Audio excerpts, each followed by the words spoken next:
Thanks. Thank you, Kashmira, and good afternoon, everyone, and a warm welcome to everyone who has joined us on this webinar. I would, on behalf of GIZ India's Sustainable Urban Mobility Project and ITDP India, I would like to warmly welcome all of you to the first webinar in this Gender at the Center webinar series. Today's session focuses on a very important and timely topic, gender responsive budgeting, and is being jointly organized by ITDP India and GIZ India. The objective of today's webinar is to build a foundational understanding of gender responsive budgeting, what it is, why is it important, and how it can influence public policy and development outcomes. Through examples of gender budgeted schemes and programs across different sectors, we aim to explore the practical impact of integrating a gender perspective into public finance. In today's discussion, we will examine gender budgeting at the national, state, and city levels and understand how it is being implemented across these three tiers of governance. We will also reflect on the key issues, challenges, and opportunities associated with implementing gender responsive budgeting, having a close look at the transport sector. Finally, the webinar will also explore the role that development agencies can play in supporting and mainstreaming gender budgeting. Considering the amazing panel that we have today and the limited time, I would now go quickly and introduce the speakers and move on to the discussion. Today we have with us Ms. Sanghamitra Dhar. She is the program lead of the Gender Responsive Budgeting Unit at UN Women. We have Mr. Gerald Ollivier. He is the lead transport specialist at the World Bank. Ms. Mitali Nikore. She is the founder of Nikore Associates. And Mr. Santosh Tiwari, who is the chief accountant at the Vadodara Municipal Corporation. For this topic today, I would like to first begin with Ms. Sanghamitra Dhar. UN Women has been working extensively with the Ministry of Women and Child Department, particularly with the initiatives such as the Nirbhaya Fund, which itself is an important example of a gender budgeted program. In addition, UN Women has also been supporting several states and cities in implementing gender budgeting. From you, Sanghamitra, we would like to understand what gender budgeting means in practice, particularly at the national, state, and city level. I would also request you to elaborate on the mandate at these three levels, the current status of implementation, and if you could also share some practical examples for gender budgeting. Sanghamitra, over to you. Thank you, Krishna, and thank you everyone for having me here. Is my screen visible? Is the presentation visible? Yeah. So I am not able to see it. So what I will do is, okay. Okay, so as Krishna has rightly pointed out, in India we have been. Can you put on the full screen mode? It is on full screen. Yeah, now it is. Okay, perfect. Thank you. So we have been working on supporting the country, national government and the states to build the understanding on gender budgeting from the beginning, like when it started in 2004, 5, 6, and during those days, our organization used to be called UNIFEM. So from those days to now, we have been fortunate to be part of this journey nationally and in many cases with the states also. So before I start what is gender budgeting, I'll just put the context of why do we need to talk about financing for gender equality. Am I audible to everyone? Yes. Yes. Okay, perfect. Because I can't see any of you, so that's why I'm just checking with this. As you can see from the graph, it's basically when we are talking about gender budgeting, we are primarily trying to understand how the good governance component of the overall conversation can be built, and why gender budgeting then becomes important is because budget as such shouldn't have a camp or a side to this conversation. It should be looking at everyone. And in generationally, women have been part of the marginalized group, and therefore the need for gender budgeting in a more focused way across the world, and India being one of them. So when we are looking at India particularly, we see that around 48% of the population are women, yet there are a lot many gaps that we have been witnessing. Fiscal policies influence both growth and equity, and that is the primary foundation on which our conversation on gender budgeting is situated. So, what exactly is gender budgeting? Gender responsive budgeting aims at effective and equitable spending of public resources and helps in determining the gendered impact of public expenditure. It is a fiscal strategy that analyzes and uses public budgets to promote gender equality and women's empowerment. It is also a strategy for financing for gender equality. It is an approach to budgeting that ensures all actors allocate and spend public budgets to further gender equality goals. And also, it strengthens the global norm and standard to engage with different stakeholders to collect and monitor resources for gender equality plans. This is the primary basis on which gender budgeting is being practiced across the world, and particularly in India. What GRB is not, because every time we have this conversation, we always have to clear this myth that it does not create a separate budget for women. It does not mean that it is creating a separate budget for women. It does not mean dividing budgets between men, women equally. That is also not the goal of gender budgeting. It is not about spending the same on men and women in a different sense. Also, it is not related to women but to enhance gender equality across sectors. uh, Not only related to women, but to enhance gender equality across sectors. Like at a later period, when Mitali will be sharing about the transport experiences, it is one of those sectors which is supposed to be gender neutral, or in earlier language we used to say gender blind, because there is no gender component to it. And Mitali will be sharing the experience of the country's journey on how we are looking at transport as a very very important component on building the gender equilibrium. So that is there. It is Gender budgeting is also not an accounting exercise. It is not just number crunching. It is actually an impact conversation, and that's why this becomes all the more important. Now, when we're looking at the global trajectory, this I will take you very quickly through, that the conversation on gender budgeting actually started in the late 1970s, actually, when the CEDAW convention was talked about. And since then, this journey has seen many years of progression. And currently, India is one of the forerunners in taking the gender budgeting conversation across the world.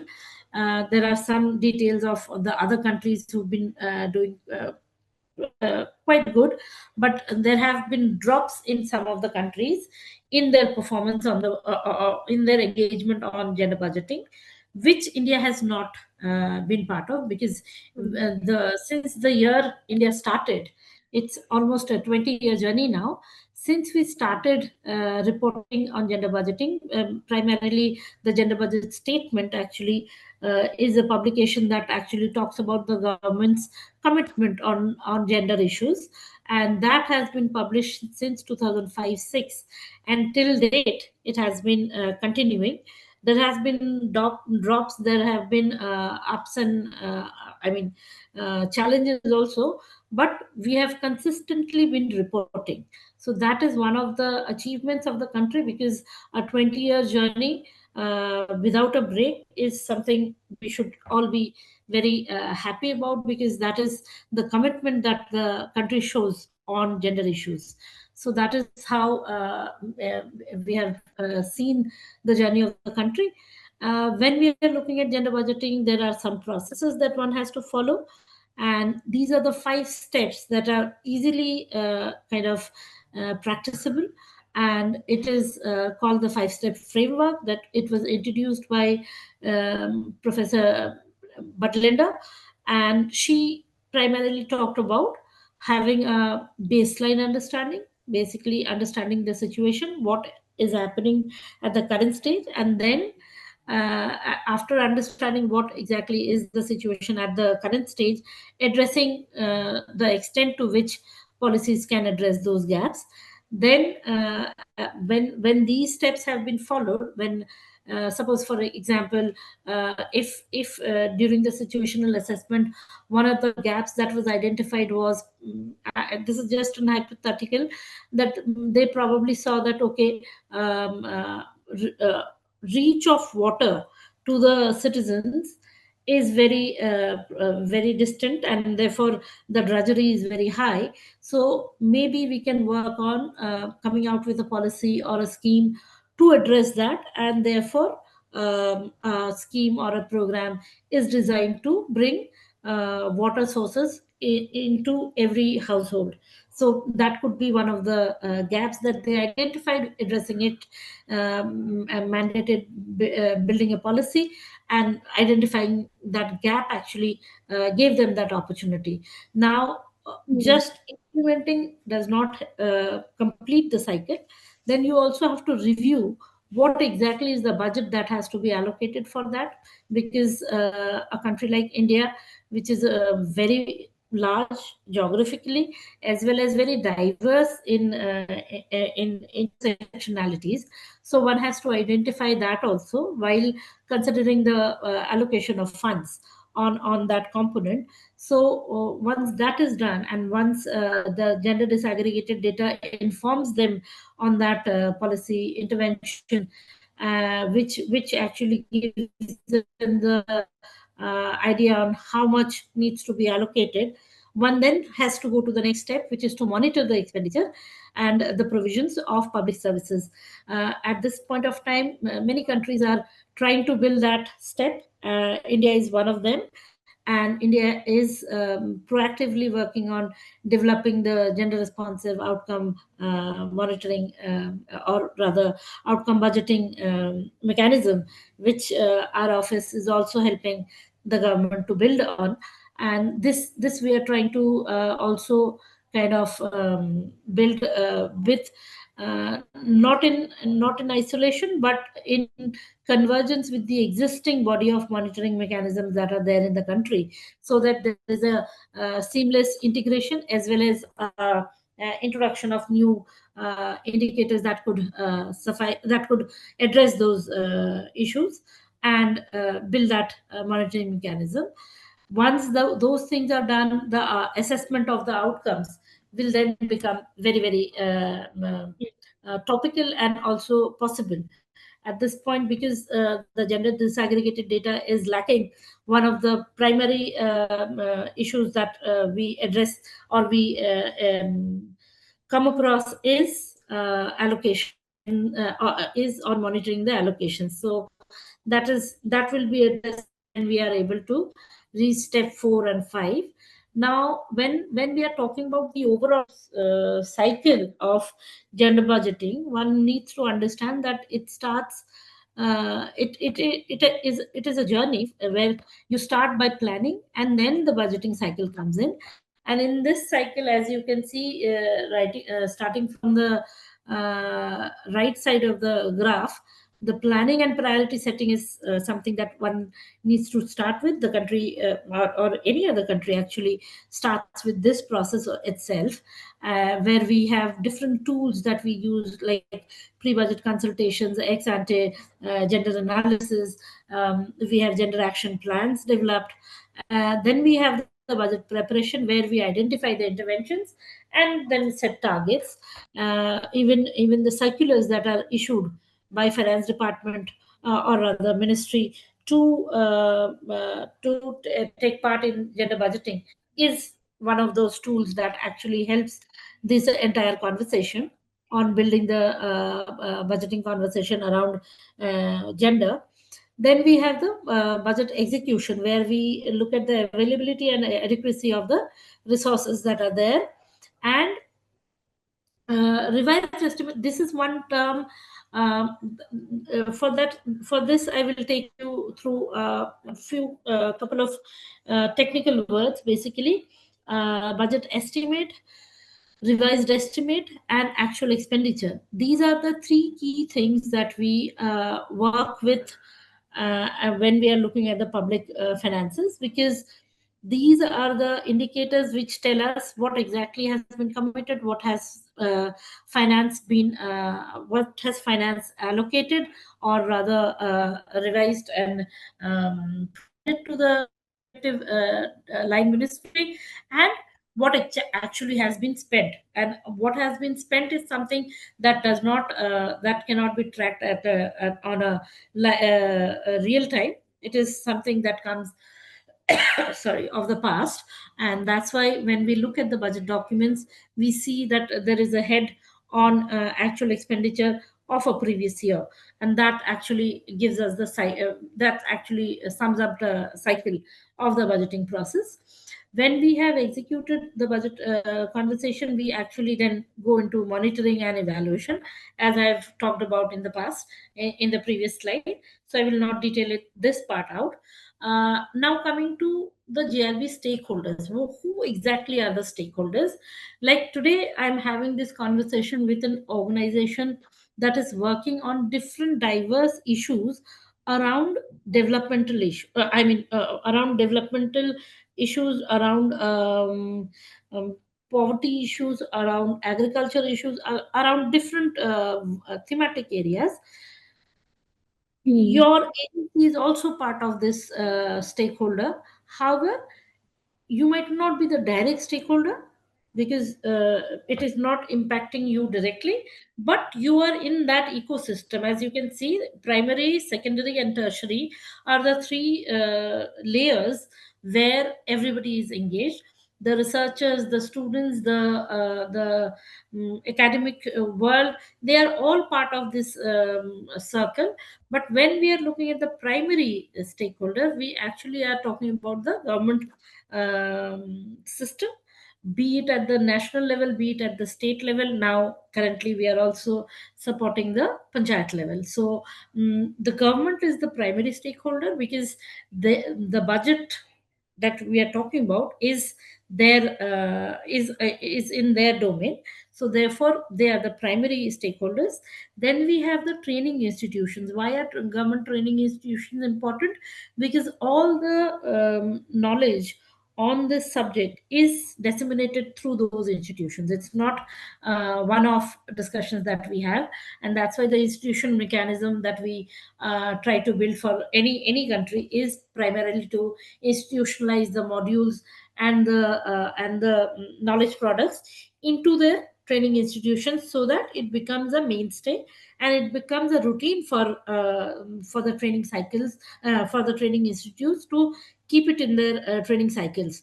Because once you institutionalize that, the knowledge becomes permanent and transferable year on year, because officers also change. So every time call for a batch of officials from a specific department, you will also notice that the officers have changed. So that's a normal routine of a government process.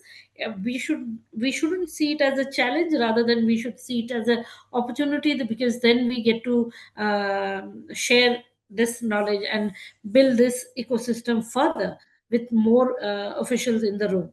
And then we have You in India five we have more region. minutes. Sorry. Sanghamitra, you'll have 5 more minutes. Yes, yes, just two more slides and I'll be done. So then we have the secondary layer, where we have at this point of time we were looking at the urban local bodies, gram panchayat, the gender experts, the GRB experts, civil society, all of them in the second layer, and media and the other stakeholders in the tertiary layer. So these are the stakeholders that we identify are very important and fundamental for the conversation on this and building this understanding. Advantages of gender budgeting is something that I've already spoken about, so I'll skip this. Now coming to how does the gender budget of the country look like? This is the document, the white sheet that I've attached is the statement 13 that we see every year, that publishes what has been allocated.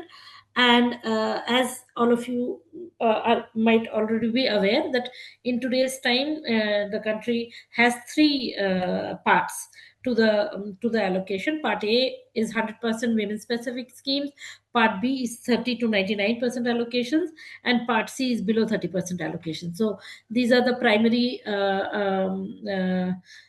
And in fact, Part C was introduced only recently, last year it was introduced, and that was also an advocacy that we were able to achieve, because the conversation, because we were losing out all the schemes and policies that were below 30%. So that through Exactly. incorporation of Part C, we have been able to build that part also.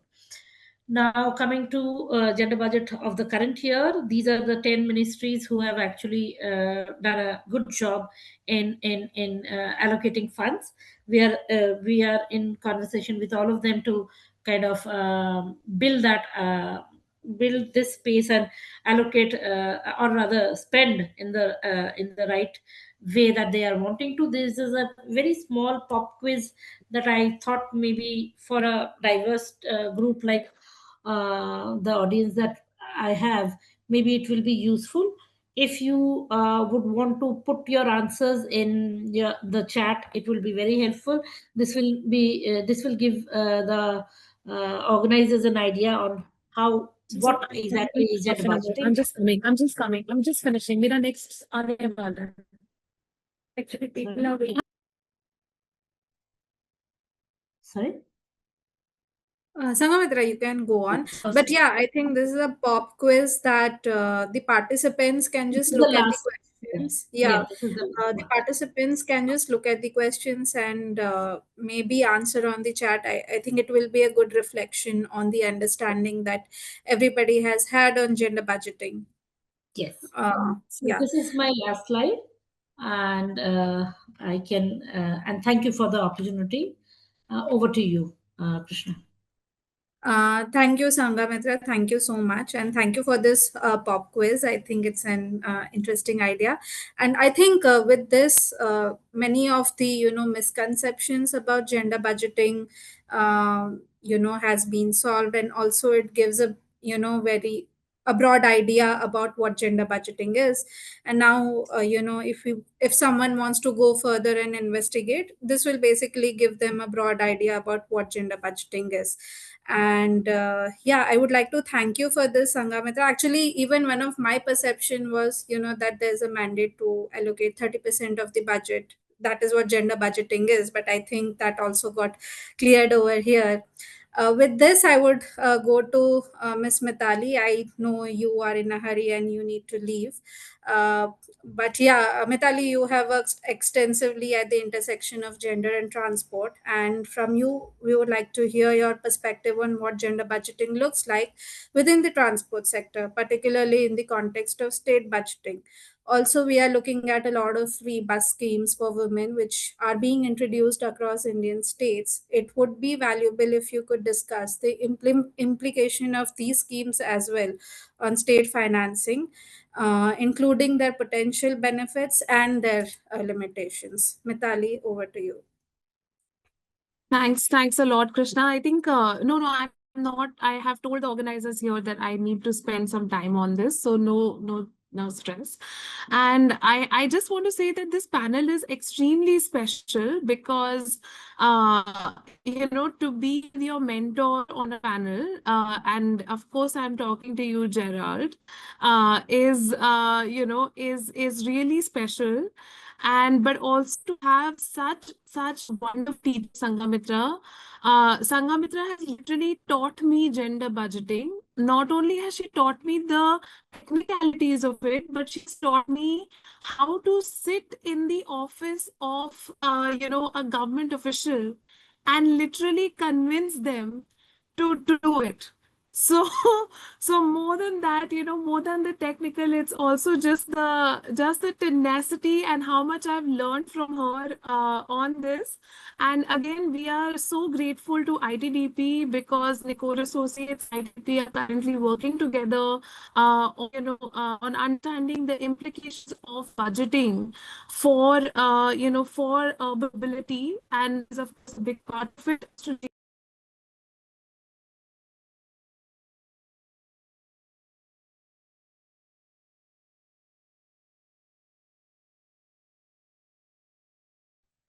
Mitali, we can't hear you. Is it me or is it for everyone?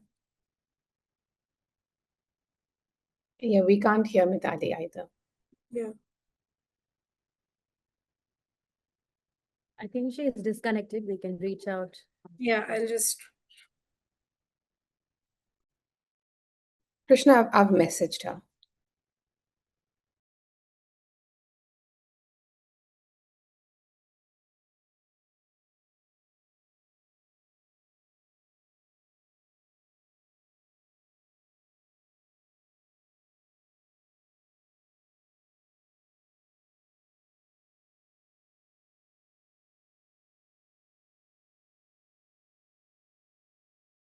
Yeah, I think she's just got disconnected. She's just logging back in. It will take a few seconds.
Till Mitali joins back, do we have any questions that we need that anyone wants to ask Sanghamitra, since she is already done with her presentation?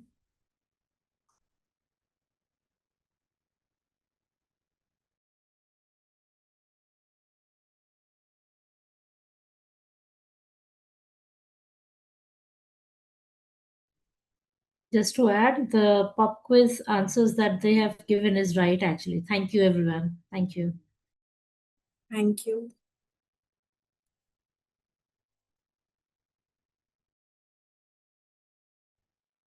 Hello, am I audible? Yes, Mitali. Hello. Yeah, so I think I was just saying that I'm so grateful to share this panel with both Sanghamitra and Gerald, and it's really an honor to be here and to have this discussion with everybody. So what I would like to sort of start with, and if we can go to the next slide, Muzain, I hope you're running the slides. So yeah, so if we can go to the next slide. Essentially, what we have been, looking at in this entire endeavor is to try and study what is the representation when it comes to the transport sector, in this entire conversation around gender budgeting.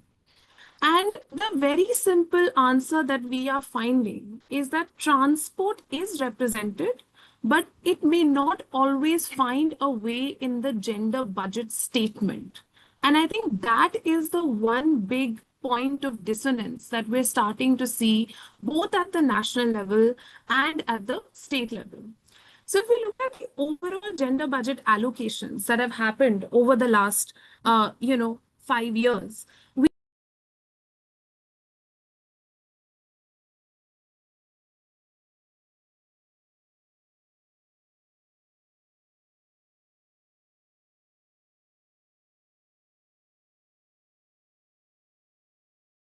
Mitali, we have lost you again. I've just dropped her a message again, ma'am. She'll just be joining in a minute.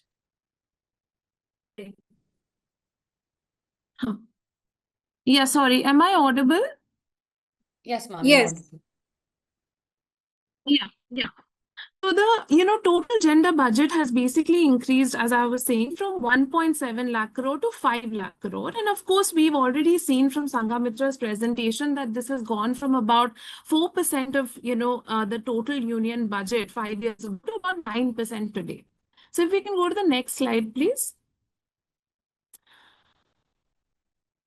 So essentially, we find that, when we look at the allocations for women's safety and for urban mobility within the gender budget, the share of MAHUA's allocations, which is one of the most important ministries, the Ministry of Housing and Urban Affairs, that has actually declined by about 25% over the last 5 years. Actually, it was sitting at around 28,000 crores in 22-23, but has reduced to around 21,000 crores in 26-27.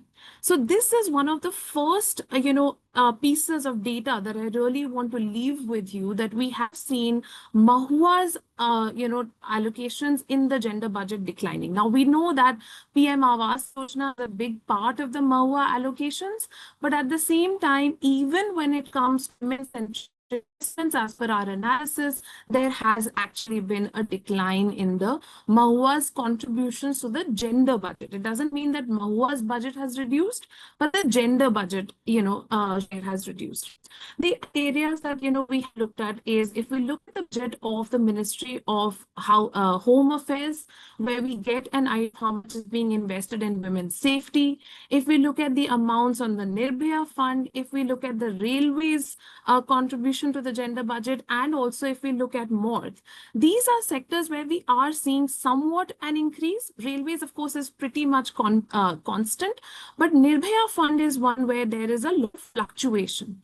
And we can still see, however, that in 2026-27, Nirbhaya funds received at least 1,000 crores in the gender budget, which is a very welcome allocation, because the Nirbhaya funds have been amongst the most powerful, instruments that even urban local bodies, that transport authorities have to actually bring in initiatives around women's safety. Even the lancing of the Chennai Gender Lab, which I'm sure, Gerald will speak about, actually comes from the Nirbhaya Fund. So the Nirbhaya funds continue to be a very, very powerful instrument. And, that is where we are seeing somewhat of an increase. The budget for MORTH and for, other women's safety initiative from the Ministry of Home Affairs are also critical, which we should track. We are seeing somewhat of a fluctuation there as well, but overall a trajectory where in 2026-27, the allocations have certainly increased. And they are sitting at about, 4,000 crores, 22,000 crores, 1,000 crores, and so on, which are good numbers when we look at the previous years. Let's go to the next slide.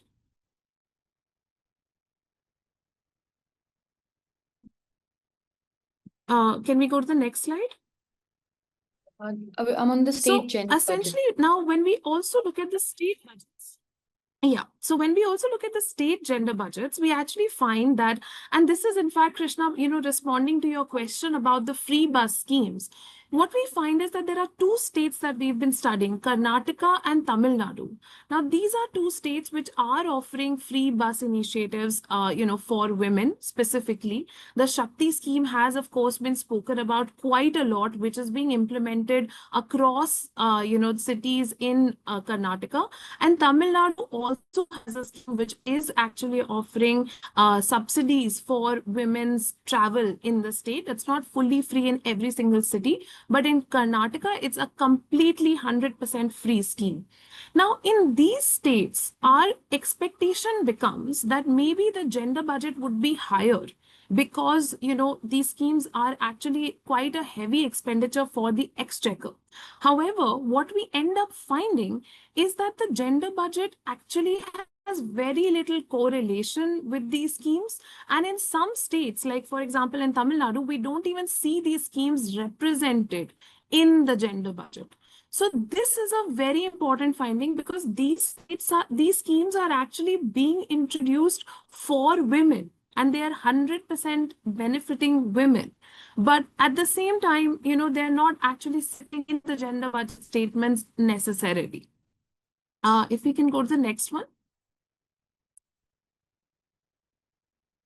Now, I want to spend time, of course, on the concept of free bus travel and, subsidized bus travel for women. Essentially, when we think about the bus travel for women, a lot of cities, city after city, are actually, introducing this concept of, subsidized travel for women, free tickets for men, and, sort of that they now will offer absolutely. There's no charge at all. Even Delhi's new chief minister, after the previous dispensation, launched the pink card just about last week on 8th March on the occasion of Women's Day. And in fact, it was affected because in some of the states, there have been criticism and political discussion around, okay, maybe we shouldn't be offering free transport for women. What I want to point out today is that we did a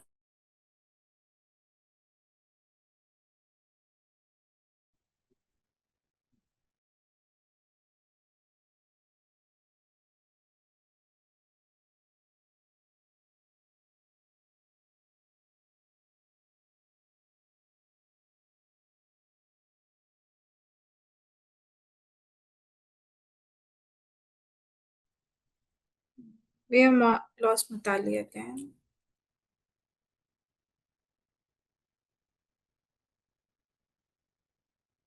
Yeah, yes, ma'am. Just she's just joining again. In the meantime, ma'am, I'll just take over what Mitali ma'am was talking about, and she's just joining in a minute. So I'll just continue over. So this is some of the findings that we've, of course, gotten from our study that we've done on free bus schemes. And as we can see over here, if you see the difference of women who got employment opportunities post receiving the bus scheme, we'll see that the difference, we'll see what the difference essentially tells us. But one of the key findings that we saw was that women faced a lot of social backlash once they were, taking up the free bus scheme services, which is that, social backlash from conductors, from those sitting in the seat, those other people sitting in the buses are highlighting how, they've gotten it for free. So it's therefore, that's incorrect or unfair, which also affected women in terms of their mobility and sense of perception of safety rather as well. So I think that's one of the key takeaways that we received from doing the study as well. But another thing that we noticed was that, the ability once bus scheme was approved and given to women across these cities, we saw that a significant amount of women still undertook traveling through buses and even preferred it over metro systems, which was great to see because it also actively affected women's access to employment opportunities, improved people's access to different opportunities in terms of traveling. As more and more women entered buses, more women also felt safe along with their counterparts to use these services, as so many women were now accessing bus schemes. So that's one of the key findings that we received from the study as well. And then when we see in terms of the difficulties that women faced, so and this is what I was talking about previously, is that they did face difficulties in terms of aggressive conductor behavior, drivers refusing stops. As many women were now using buses, there was a lot of overcrowding, which the infrastructure didn't really accommodate for despite giving free bus schemes. So what we learned from this is that free bus schemes are not a be-all and end-all solution to the problems that women face in accessing public transportation systems, and has to be supported with infrastructure, stability and support rather than just financial barriers as a primary obstacle to women's mobility. Then when we now look at a mobility-based spending, what we see is, in terms of what gets counted in state gender budgets, we look at one of the biggest schemes, which is the Shakti scheme, and has an allocation of about 5,300 crores, and it's under the gender budget category of category A, which means it's 100% women-oriented scheme, catered towards improving mobility of women. And so this is a significant part of Karnataka's gender budget as well. And it's one of the few instances where actually you can see that the transport department is actively, completely invested in the gender budget. However, what this does not include is safety infrastructure. So under the Nirbhaya Fund, you'll see safety corridor lighting, etc. However, this is not in the, we'll see investment in CCTV bus stops, we'll see safe corridor lighting. However, this is classified under urban development and public works, not under gender responsive budgeting. So we see that distinction, which is because of which it may not be prioritized as a gender sensitive infrastructure inclusion, or it's not prioritized as in compared to other safety systems for women under the Nirbhaya Fund. For example, one-stop centers that have active deployment across all of India. So we think that difference is quite stark, in the sense that when we see the value of safety infrastructure not being deployed under gender budget, we see that that also takes a it also often gets deprioritized. I think that is something that needs to be included. Similarly, when we see bus scheme costs, those are not a part of gender budgeting across states such as Tamil Nadu or Maharashtra as well. So we see that including certain things such as women's bus schemes and even safety infrastructure still remain outside of the gender budget and has not yet been included in the gender budget. And that's something that we've seen through a lot of fieldwork that we have at Nikore Associates have done as well. So that's overall what our presentation has been about. And I think Mitali ma'am will now just be joining. She's had some internet issues. And if you have any questions, we're happy to discuss that and take that forward as well. But essentially, what we'd like to conclude with is that the gender budget has evolved quite significantly, and the Nirbhaya Fund, as we see, that comes from the gender budget, is also significant to the kind of infrastructure developments and benefits that women receive as they traverse and in the public and use public transportation systems. However, we do have a long way to go in terms of what is to be included and what can be included in the gender budget. Looking at proportional investments in safety infrastructure, in increasing the number of buses that's available for women in states specifically where bus schemes have also been introduced, is something that is a key aspect of including improving gender budgets and making gender budgets more catered to women's inclusion in public transportation systems. I'll stop here. Thank you. Thank you, Mohsin. Thank you for pitching in.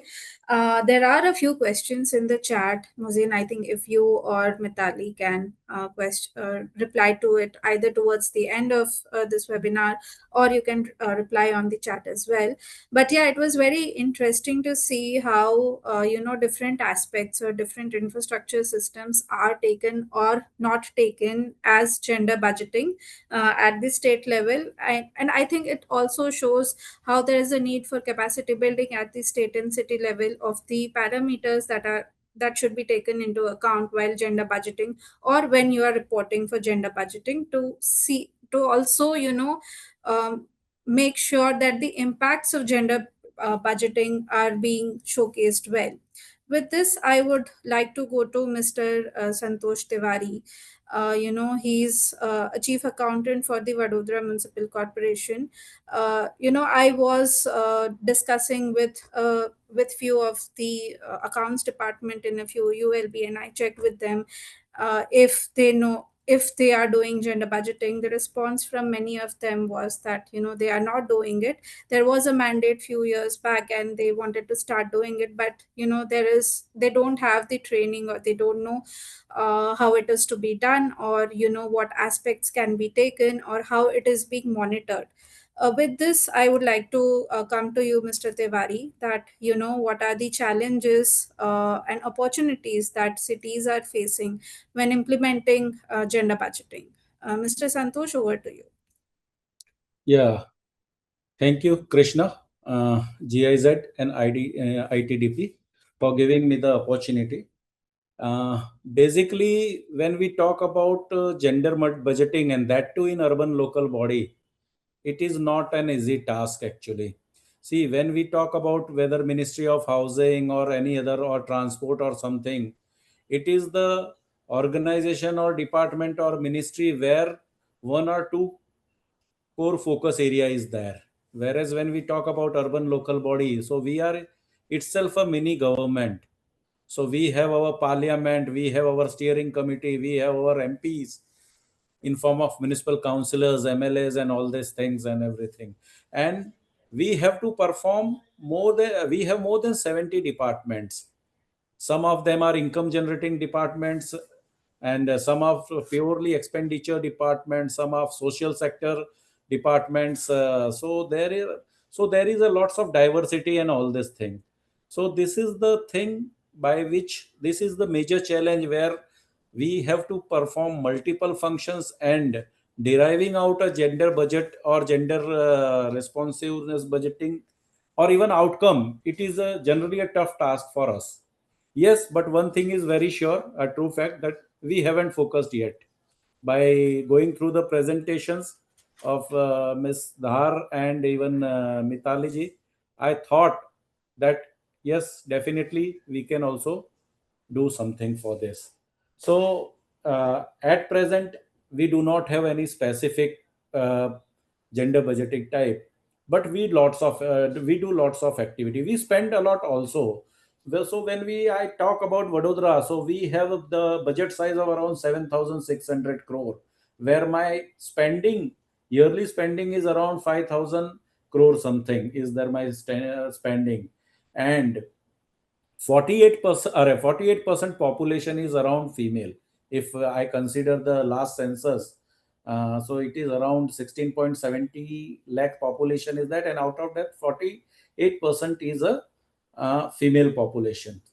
So indirectly I can say that my 48% budget is, I can say that it is a gender budget. Yes, but to measure the outcome, we have to adopt some tools and adopt. There are many departments which purely focuses on females only, which focuses on kids only. For example, if I talk about health department, so we have there whatever the treatments are being taken by that, a large number of females are also there.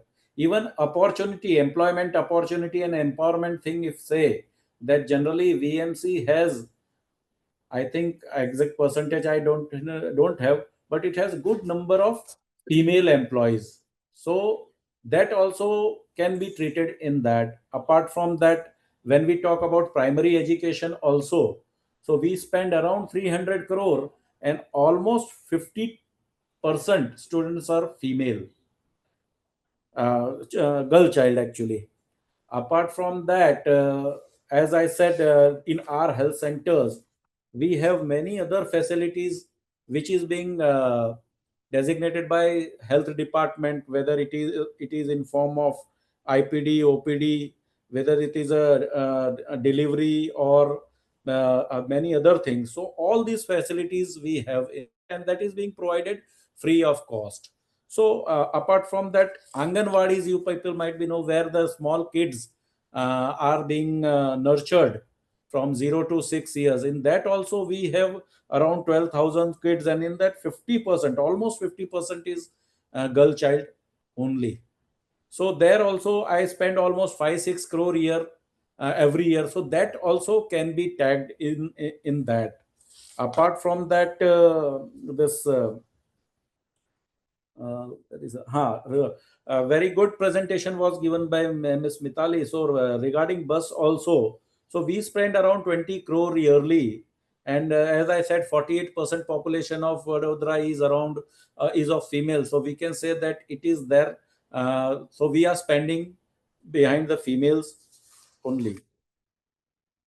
Rest other thing is in this budget, we every year we announce many things, many new projects, new works for the different sectors, whether it is for genders.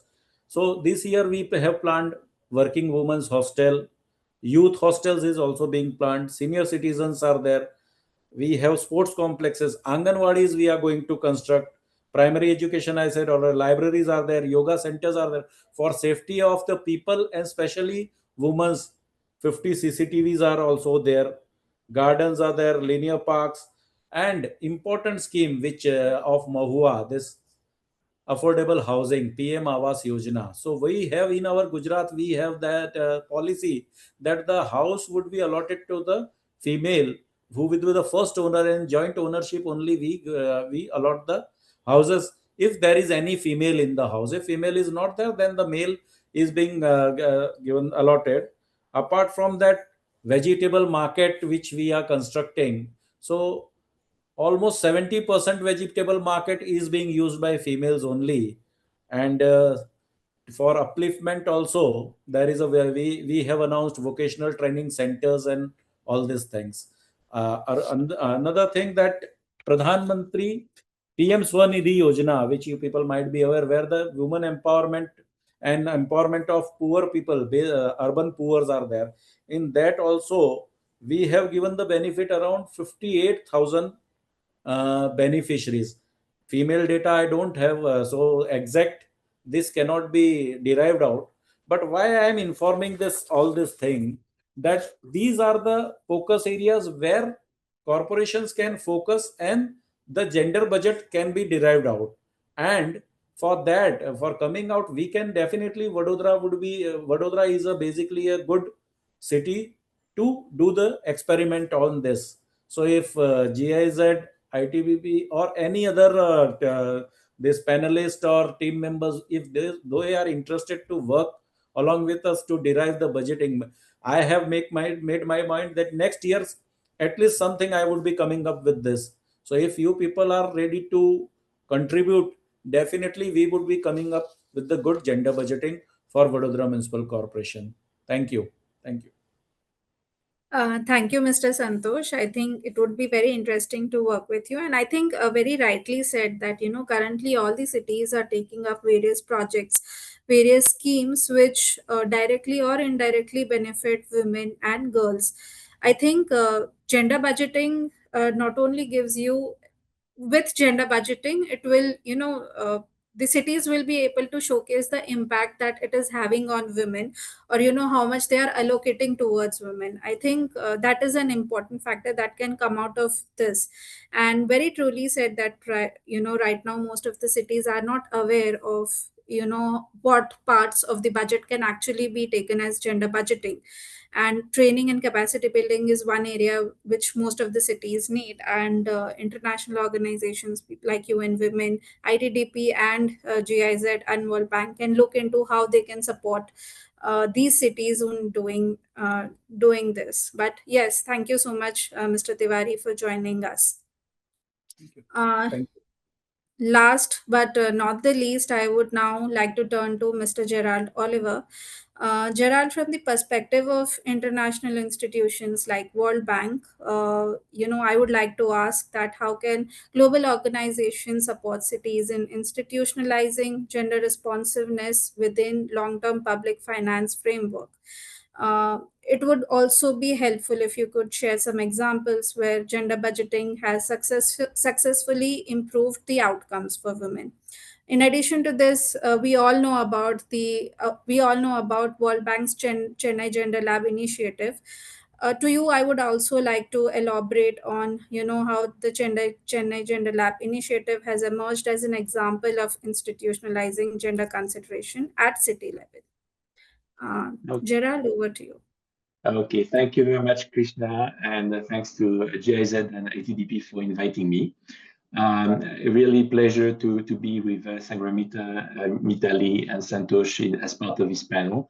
Actually, I'm learning a lot from them on gender-based budgeting, because my focus has been more on gender-informed program and gender-responsive program. So the budgeting part, I think, is very interesting, and is really part of something one can characterize as a journey, right? You You start from the outcome you're pursuing, you then adjust the budget so that you can measure the outcome associated with the program you undertake. So maybe I will take the 3 questions you raised in reverse order, if you don't mind, starting a bit with the Chennai Gender Lab and how it sought to institutionalize gender aspect in the city. Before going into Chennai per se, I mean, I want to state the obvious, but it's important. Gender equality is central to our world mission, right? Because all the evidence we have consistently show that closing the gap boosts economic growth, reduce poverty, and improve the outcomes in terms of health, education, productivity. So that investment in gender responsive system is quite fundamental for the broad development outcomes. And I wanted to mention that before going into Chennai per se. So as we started, actually with Mitali in Chennai originally, we were faced with a similar situation as in many other places. There were some interest in gender consideration. There were projects, and gender was treated a bit as an add-on to the projects, as opposed to something that is part of the system.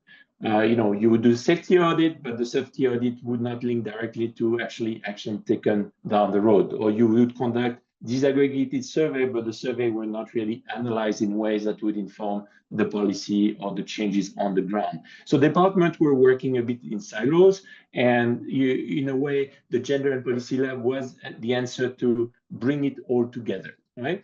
What made the intervention a bit different is that the architecture around it was 2-tiered. You had a high-level apex committee of government officials across multiple departments, which include police, it include urban planning, social welfare, and the like, who set the vision and allocated the resources, in particular the nearby funds and the like, towards that vision, while the dedicated technical team of the Gender and Policy Lab would translate that vision into evidence-based action. Why it matters? Because it's very closely related to the conversation on budgeting, right? It's like, what are you trying to achieve? What are the impact? And then feedback in the loop so that the 2 tiers work together quite effectively. What it meant in practice as well is that the lab conducted extensive safety audits. 47 transit and public spaces were analyzed. They identified lighting gap. They identified where light posts needed to be added. And they worked with the GCC to actually implement those. They also trained people on the new consideration that emerged from their studies, and they developed a full GCC inclusive design manual that then translate the findings, the evidence-based findings from those surveys into something that gets implemented. So in a way, you can almost think about that process and describing as a precursor to gender-based budgeting, right? Because you have linked the evidence with the intended outcome, and then you approach the budget.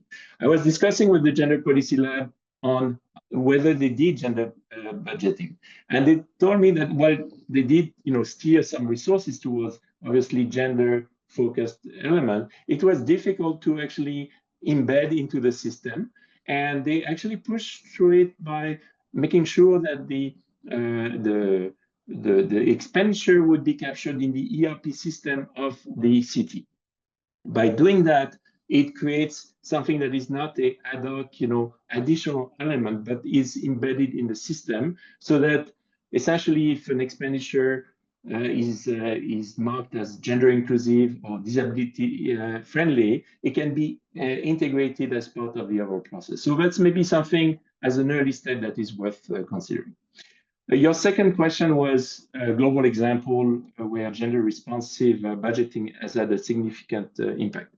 So let's be quite clear. The evidence is quite unambiguous. Where the cities invested public money with a gender lens, the women's lives genuinely changed, right? I mean, if you take Delhi, where I am right now, between 2016 and 2019, there was a systematic program of safety audit and the like that improved lighting in certain districts, reduced the areas that were considered as dark spot quite significantly from 7,500 to 2,700, and improved safety. Now, this is not only about making streets safer. My colleague the economist 𝗬𝗰𝗹𝗏 actually studied what was the impact of those kind of improvement and showed that for women, there was a willingness to, there was a tendency to choose lower ranked colleges to avoid the unsafe commute routes and spend the equivalent of $280 more per year than men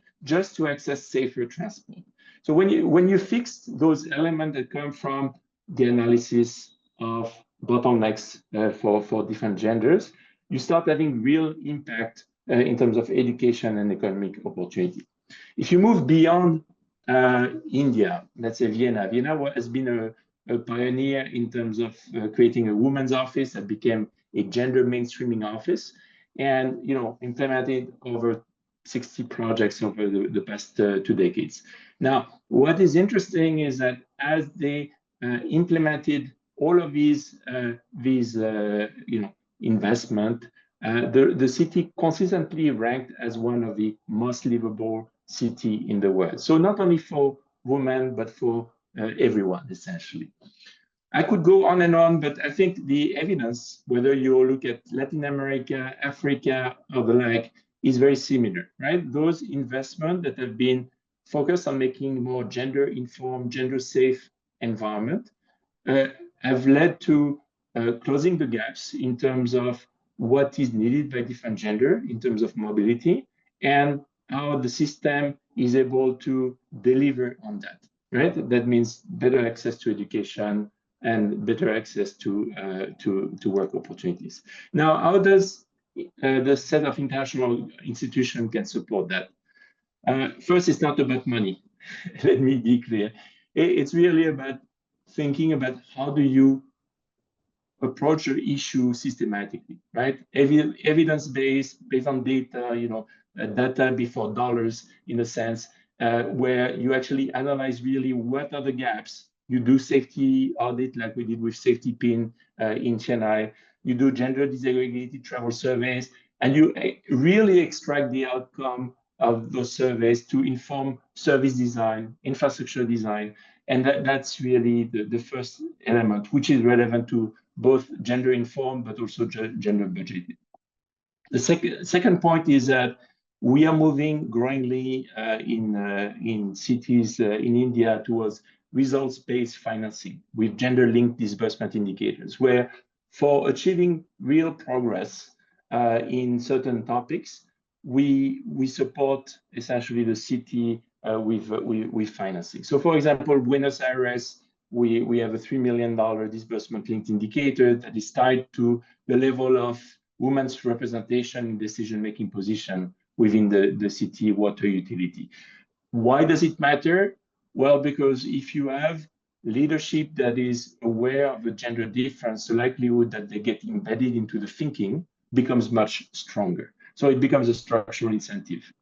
The third point is, and that's something we support quite a few cities at this point, is to embed gender in medium-term budget framework. The one-year framework is very difficult to actually achieve transformational change. So using the Public Expenditure and Financial Accountability Gender Assessment Framework, it's a mouthful, but it gives really cities a way of having a structured tool to evaluate how gender responsive their public financial management system is. And that covers all the steps that were mentioned in the first presentation, from budget preparation to execution to audit. We are supporting that in 80 countries. We have been supporting that, and there are over 80 countries using gender responsive PFM now. Last point I wanted to mention is there is a lot of room for replication and knowledge transfer if it's well organized. The Chennai Gender Lab model, I think several cities have visited now Chennai to see how it is working. Obviously, we have toolkits and the like to share the experience, including one that Mitali and I developed. And all of these together are quite important to share the experience. But I think there is a value in the GIZ and ITDP to continue systematically showing the steps along the journey to achieve the objective that is behind this gender-informed budgeting. So Let me stop at that. Thank you. Thank you. Thank you, Gerald, so much for talking about how, Chennai has been able to institutionalize gender initiatives at city level, and also about showing the impact of, the what is the impact of gender consideration on the overall economy and also on the public budget. I think it is very important to see the indirect impacts of such initiatives as well when we talk about gender inclusiveness. So thank you so much, Gerald. There are a few links that I think you have shared. I'll share those on the chat for everyone to look at. uh, yeah. Yeah, with this, I think we are done with the presentations and with the speakers. I would now like to open the floor for question and answers. I think there are already a few questions in the chat. Yeah, so one of it is, are there any activities involving men engagement in these incredible strategies to minimize backlash? Would anyone want to answer this?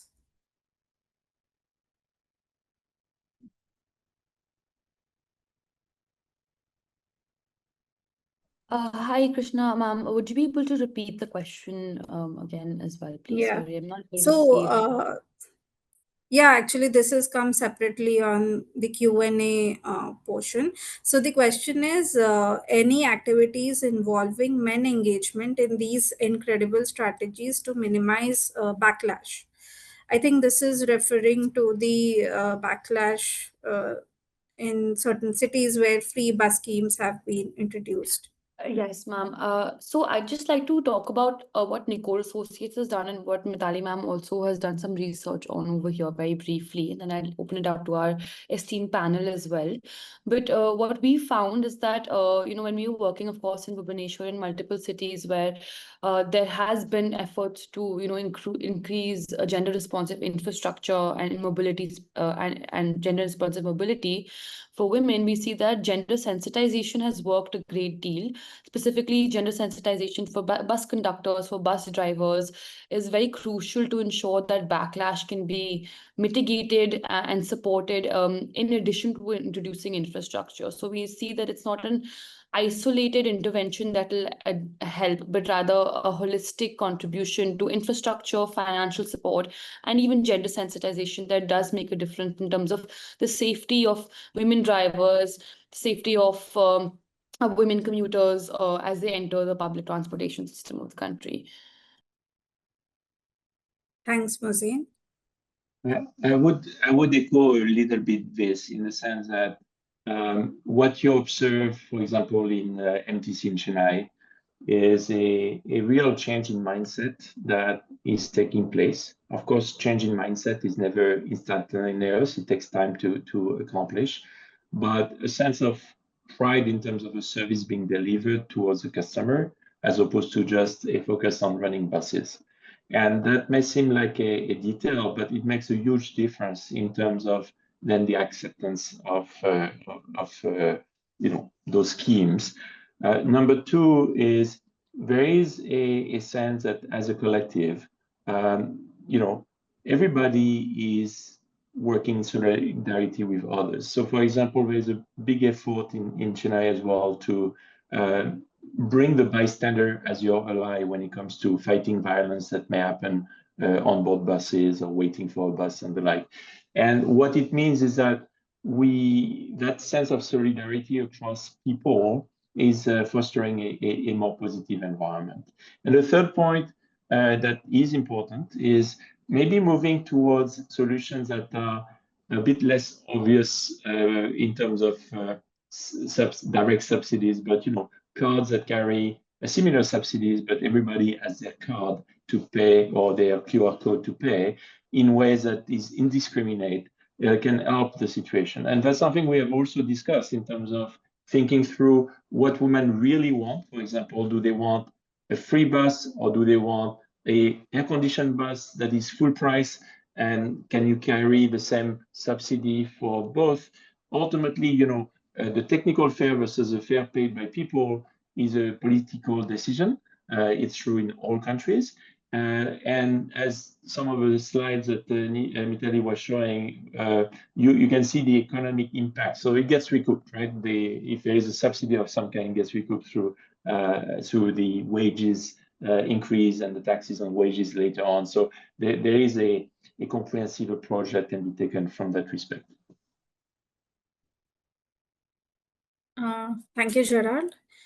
I think there's one more question on the chat on can you clarify on what is missing in the GPS? Are supporting infra mentioned under urban development or public works within GPS, or they are not mentioned at all? Confused with what was said.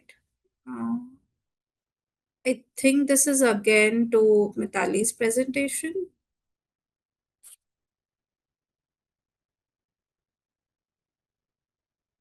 Or if Sanghamitra would like to take this question.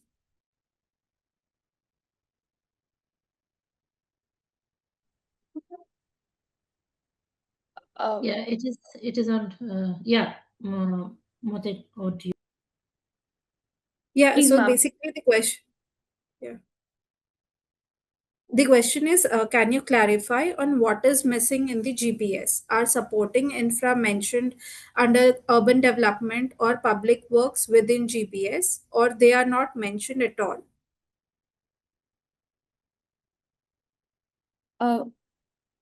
So as per our understanding, ma'am, what's currently what's not under this, so public works and urban mobility. So this comes very minimally under the gender budget. So it's a part of the gender budget as say, but it does not come under category A, which means 100% of the allocation does not come under the gender budget statements. So there is some allocation for public mobility, public infrastructure supporting bus schemes, but that's not, it's very minimal towards the gender budget statement. Okay. Thank you, Mazin. Are there any more questions from anyone?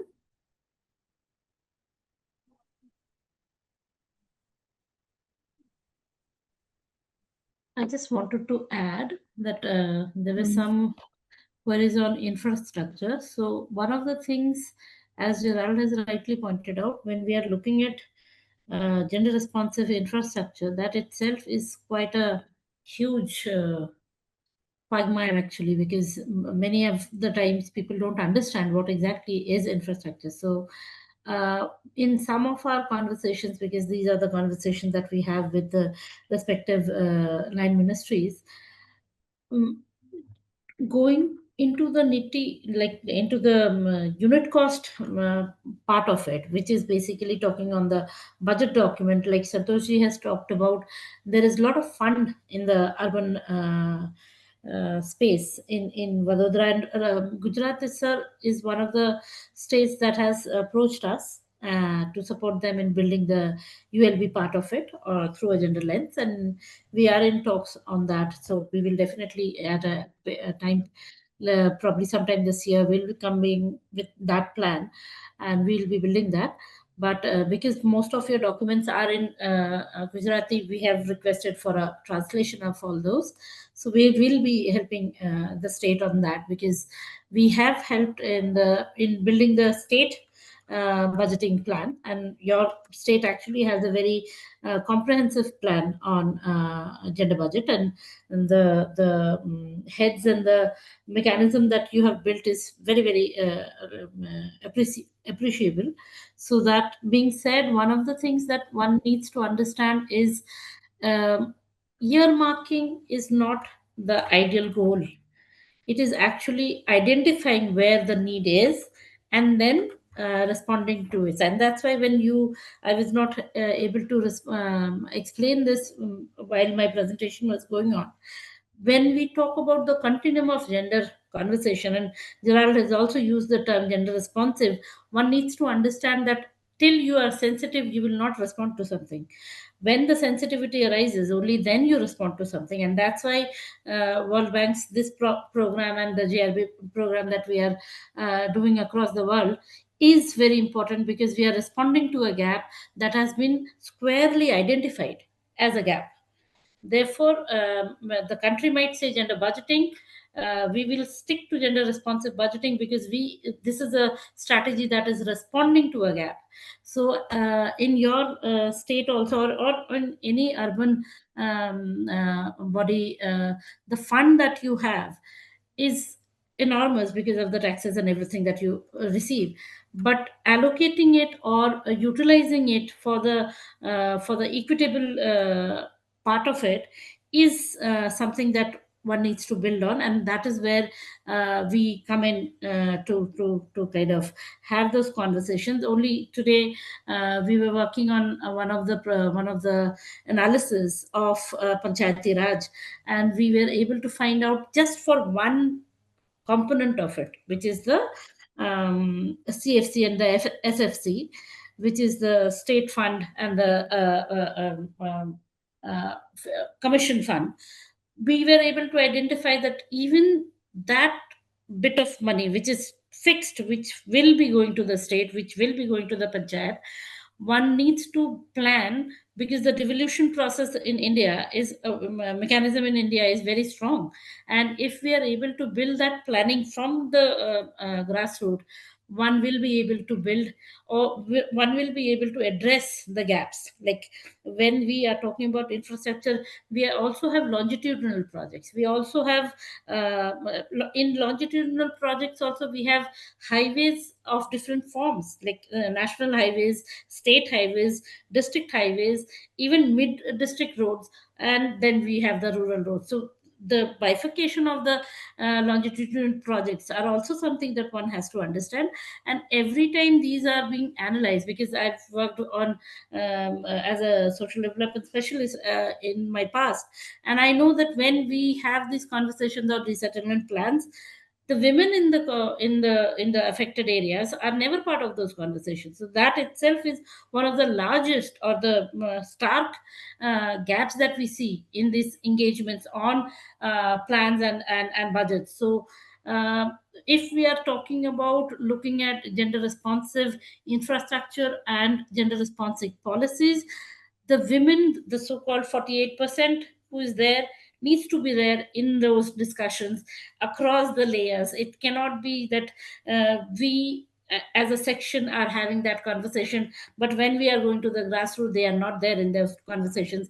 Just to add to what Gerald was talking about, in Tamil Nadu has one of the most active social, civil societies, and their advocacy is extremely strong around the rights of the people. However, when we are engaging on, like in my case, I'll say, when I am talking about gender budgeting with the government officials, and when we are requesting that even the civil society needs to be part of that conversation, we are not able to understand how to take them in that conversation, because they do not have access to the confidential document, which is the budget document. But they do have a say in the pre-budget conversation. So how do we incorporate all these stakeholders in these conversations to make the process of budgeting holistic and equitable is something that we in the ecosystem who are understanding, who have the bird's view on the subject, also need to be careful and mindful and engage them in those conversations. So thank you to GIZ and ITDP for having this conversation, because we generally only talk with the government. This is one opportunity that I am getting to engage with a diverse section, and the kind of queries that I'm seeing, it's very, very encouraging, because these are the thoughts that one needs to talk about when we are talking about this kind of important policies. So thank you. Over to you. Thank you, Sanghamitra. I think from what I understand, the whole, need-based decision needs to be made, or, the need of identifying a project, or, how the project has been identified is a critical step when we are looking at gender budgeting. And I think that will also answer this question that Ritvika has posed on, for example, infrastructure projects like road construction, which can indirectly improve women's access to education or service, would not typically appear as a line item in gender budget. Does that mean only initiatives explicitly designed and tagged as gender responsive are included? If so, does this imply that the contribution of broader development spending to gender outcomes may be undercounted? I would like to add something with reference to Ms. Dhar, whatever said. Should I, please? Yes, sir, please. Yeah. So you very well said that earmarking is not an important. I definitely do believe, because I don't know why these days this new concept is coming: climate budgeting, gender budgeting, X, Y, Z. Why we are focusing on budgeting? Why we are not focusing on outcomes? So my first thing we should do, what exactly each cities are doing it, and not, this should be not the task of any city. Actually, the Ministry of Women and Child or some special department should appoint agencies, who expert agencies, to identify the gaps within the city, and what is the need, the assessment, SWOT analysis can be done, assessment can be drawn, and that report has to be submitted to the city, and city would be doing accordingly the provisions, and earmarking can be done. What happens actually, for example, if I am making the budget, and if I get 10 people in case says that this is needed, I might include it, but whether it is required or not. Or for example, ex-politician or mayor or chairman or commissioner, if he wants to say that 4 working women's hostel is required, but actually it is required or what we see when we visit on 15th August, we have seen that each of our pools are having Tiranga lights and everything. It is decorated with the theme of Tiranga, and we feel proud that, oh, what our city is. But when I land to Varanasi, when I land to Delhi, when I land to Chandigarh, everywhere same Tiranga theme is there. So the laggard kind things are going on. So actually there should be some agency government should appoint, and they should do the city-wise survey, identify the gap, and they should suggest that this kind should be implemented. Thank you. Thank you, Mr. Tiwari. If there are any comments from any of the speakers, I think we can take the last comments and close this webinar. I think we are much on time. So Okay. if there are any comments from someone, we can take that and then close. Yeah. I would just have a reflection following Mr. Tiwari's comment. One of the challenge and one of the value of having gender-based budgeting is that it allows you to deal with trade-off more explicitly. So, for example, in transport, we know that women and men seem to have different pattern of travel. And, you could think, oh, let's give free travel as the best option. But as you go through the real gender responsive approach, you may find that in certain cases, there are more effective ways of addressing the gender differences by allocating, by having more buses during peak hours, or having trip chaining that is made easier for women. So the value of having a budget associated with a gender responsive system is the ability to make trade-offs so that you get to the maximum impact for the resources that you have allocated. That's the main goal. But otherwise, absolutely, the need to focus on the outcomes you're pursuing is the right driving force, together with the institutionalization, in my view. But thank you very much. Thank you. Thank you, Gerald. I think we have one hand raised. Let's just take this last question. Mr. Pavan, yes, you have raised your hand. Yeah. Thank you very much. In fact, thank you very much, GIG and ITDP. Today, I came to know GRB. There is some, otherwise I was not aware. I appreciate the point that there has to be cultural mindset and social attitude change in make this gender sensitization more. Am I audible? Yes, yes, Mr. Pawan. Yes. So that will pave the way to make gender sensitive approach and work. Like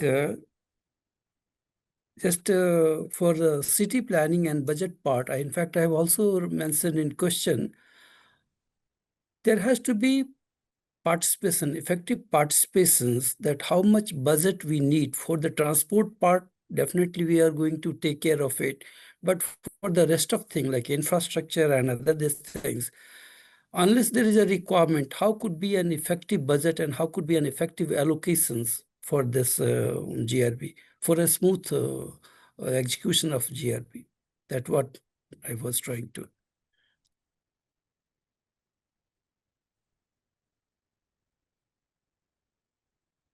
Mr. Pawan, your question is that is there any There has to specific be. mandate that should be there for infrastructure or infrastructure allocation with respect to GRB? Yes, like so just to like correlating with Mr. Tiwari and Mr. Gerald, like see for the cities, if there is like say 2 women hostels, 4 women hostels, but actual requirement is just 1, perhaps even 1 is not sufficient. 1 is more than enough. So there would be wastage of 3. So what I was trying to tell, there has to be a very proper actual requirement, whether in terms of infrastructure, women specific infrastructure, in terms of hostels, in terms of any like college, schools. So yes, that much portion is required. Unless we have that much a specific requirement, how there will be proper allocation of budget to serve this purpose? That's it. Okay. Can I come in? Yeah, yes. So just to answer your query, from what I've understood, Pawanji, the requirement, the need assessment is conducted by the respective line ministry. In this case, actually, MWCD and WCD, they have Mission Shakti under which these hostels are made. And then you have other couple of ministries who also form these hostels. So that need assessment is conducted by the respective line ministry, basis which the budget is allocated. So there is a pre-planning on that. That does happen. Thank you, ma'am. In fact, that has to sync with the budgets and it will be effective on this. Thank you. Yes, sir.